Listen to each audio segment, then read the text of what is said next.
say a good diet could also be a factor in helping to fight off COVID and to assist in recovering from the virus.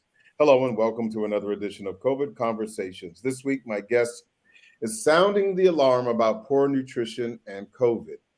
Sayeed Habib is a dietitian and owner of Nova Nutrition Diet RX LLC, which is based in Vienna, Virginia. Before we get into today's topic, I do want to provide the latest statistics and headlines on COVID. COVID infections are up nearly 23% from a week ago, and now 60,000 new cases daily. On a brighter note, deaths are down 14%, with 338 daily fatalities. Hospitalizations are slightly up, just under 4%. Meantime, health experts say the U.S. is poised to reach 1 million confirmed COVID deaths before the month is over. Finally, the FDA says vaccines for young kids could be available as early as next month. Now, for today's COVID conversation, clearly the coronavirus is not completely behind us. And as we have been saying weekly on this show, there is so much we still don't know about COVID and its many variants and sub variants. Ms. Habib, thank you so much for joining the conversation. Thank you for having me. Sure. Now, you've been looking at how nutrition plays a role as it relates to COVID. Talk to me about your research. Okay, so actually, I started 2020 when the COVID came in very newly, and then I wanted to see how the nutrition as a nutritionist, how can I come up with something that might be helpful as a preventive or something else we might end up. So I looked at nutrition related risk factors associated with COVID-19 patients, focus on non-Hispanics, blacks. So and then it's a significantly difference how non-Hispanic blacks are affected, because predominantly non-Hispanic blacks are obese, and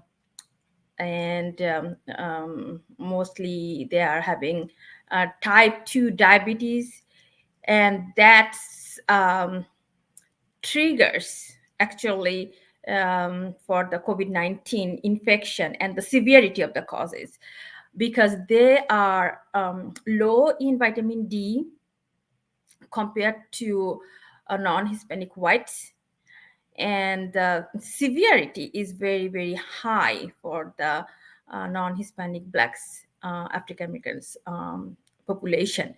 That relates to so many other issues: low income, low education compared to other races, and the living condition, the density of the living.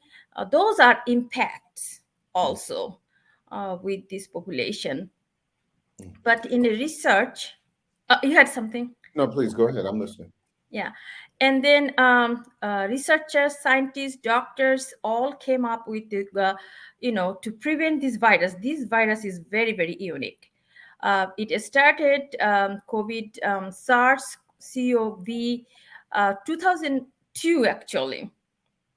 But COVID-19, when the WHO, World Health Organization, turned its name COVID-19, and the characteristics of COVID-19 virus is it moves very faster than the first one. Mm-hmm. So do you believe that a healthy diet could actually strengthen our defenses against COVID? And if so, what should we be eating and drinking or not eating and drinking? That's absolutely a very good question. Diet-wise, what I have been focusing on, the patient are having good level of vitamin D, which is optimum level of vitamin D, and zinc and magnesium, vitamin C. What they are doing, they make a barriers when the cell enters into the virus enters into the cell. they make a junction, so the virus cannot get into the epithelial cell, and the coronavirus, the spikes, it attached to the ACE called angio converting enzyme 2. So that's the host. So what vitamin D does, it irritates, and it lowers its activity. So when vitamin we have enough level of vitamin D, then it lowers that ACE angio converting enzyme 2 is deactivated. So we are blocking the entrance, so it cannot move further. Even though it moves further and it goes to the gut in our intestine, if we can, one question is very good, I like that, if we can, what kind of food we can have on our plates that can help for the COVID-19 infection or entering in the cell into our body. If the gut is very active, it can fight against the virus. Like if we take lots of fruits and vegetables, vitamin D is high in cod liver oil, fatty fish, and good source of it is vitamin D is sunlight. The density of the sunlight, it makes a difference. So if we have vitamin D in our in our body enough, so that's a possibility.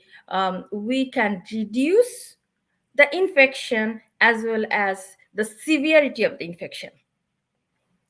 So, what about those who are infected with the virus? How might they improve their outcome nutritionally? And as we know, there are various and sundry levels of infection. Some people are infected, such as last week, Vice President Kamala Harris. She had uh, virtually no symptoms. Yeah. And then you have some people who get very, very sick. Yes. Do you believe that those who are infected, no matter what level of infection they may have, uh, can adjust their nutrition to improve their outcomes? And if I so, how so? yes, I do believe, because it's a science. Um, it's been research has been done on that level too. If the vitamin D is very very low, the severity goes higher. So what the doctors and the scientists have done, they ingested a significantly high vitamin D in their body, also vitamin B12 and zinc, and they have seen they don't need the ventilation, and length of stay in the hospital is much um, shorter than others who had like a optimum level of those nutrients. So I do believe nutrition is playing a role before entering, before this virus enters into the body, even enters into the body.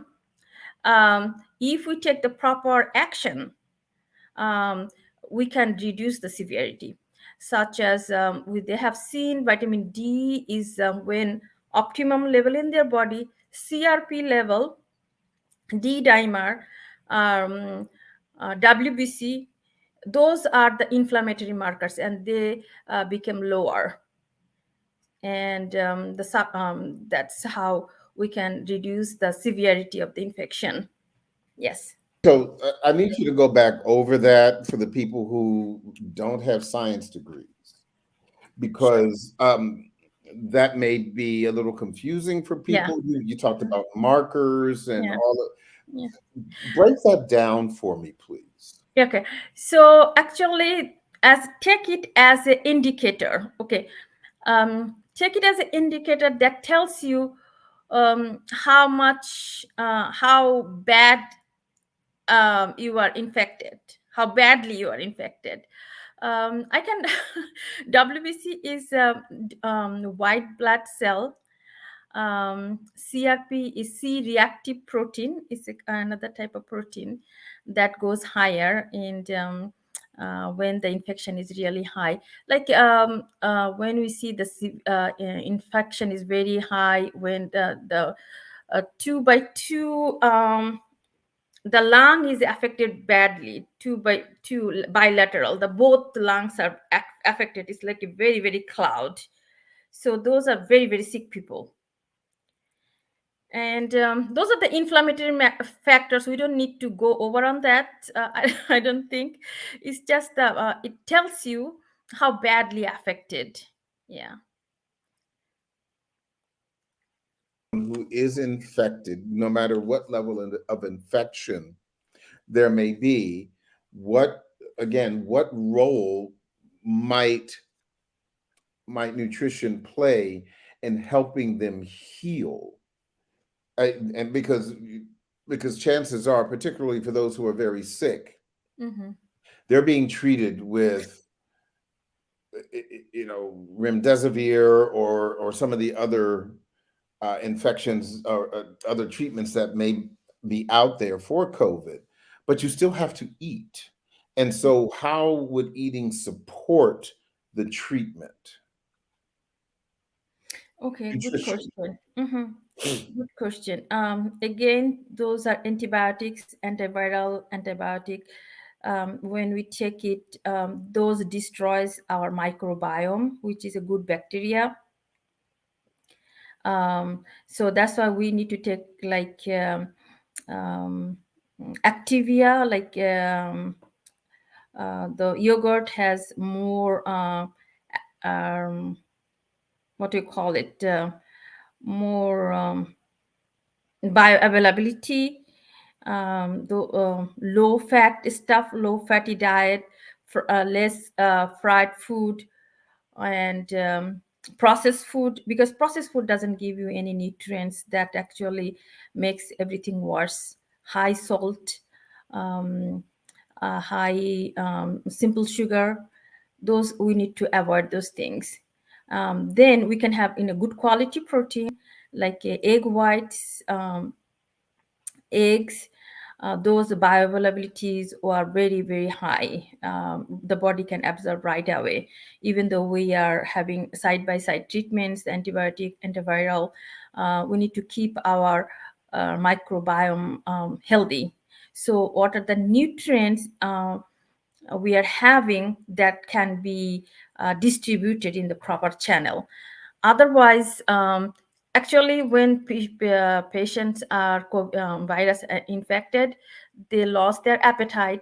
It's a very concern, because they don't want to eat, and some patients, they might be ending up with the nasogastric tubes or enteral nutrition, because we need good nutrition. So either way, we need to encourage the patient have good nutrition, because they lose their appetite, lots of mental stress, because that has post COVID effect also. It's not the end. You Mhm. you go home and then, okay, I recovered, and that's not it is. You have some side effect, mental depression, um, hair loss could happen, um, side by side depression, limbs, kidneys, and another organ might be affect, and then it might linger also. Mm. Let me ask you also about those people who may say they take daily vitamins and supplements. You mentioned zinc, there's a supplement for that. You mentioned vitamin D, there's a supplement for that. B12, there's a supplement for that. So, what about those people who say, I don't have to watch my fruits and vegetables because I take vitamins? Mhm. Um, they are taking those vitamins and supplements blindly. The shelves are empty. They don't know what they're doing. It might be a toxic level. It could be, very low level they are having. We need to look at those things very, very carefully and closely. And we need to educate people also how much they need. There is a recommendation levels. So it's not, we cannot generalize. Okay, people take these and that, and you will be fine.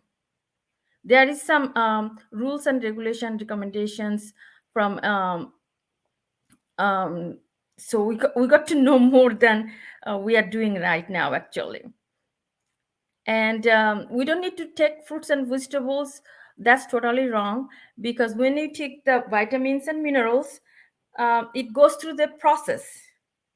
So those other things conjugated with the vitamins, it destroys the good bacteria. So that's, we are taking one thing and then we are destroying other thing. That's not the way it should be.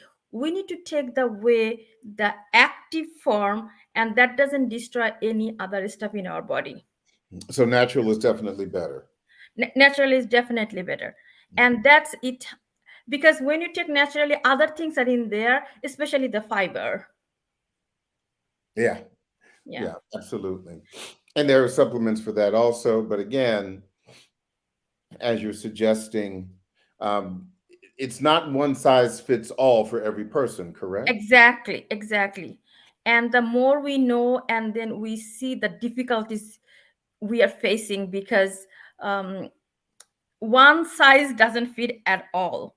We need to take individually. There are so many factors like age as a factor, body weight is a factor, coexisting disease are factors like hypertension, diabetes, lung problem. Those patients have other issues. We cannot randomize like a people, okay, take this, fine. um, that should not be um, continue. That should not continue in our community anymore. Okay. Sayeed Habib, thank you so much for your insight and your expertise on this really important matter. I appreciate your time. Thank you for having me. Absolutely. And I want to thank you, as always, for joining us for another week of COVID Conversations. We promise to continue to bring you the experts to help you go beyond the fear to the facts about COVID. We want to make we want you to make the best decisions to keep you and your family safe. I'm Harold Fisher. Stay healthy.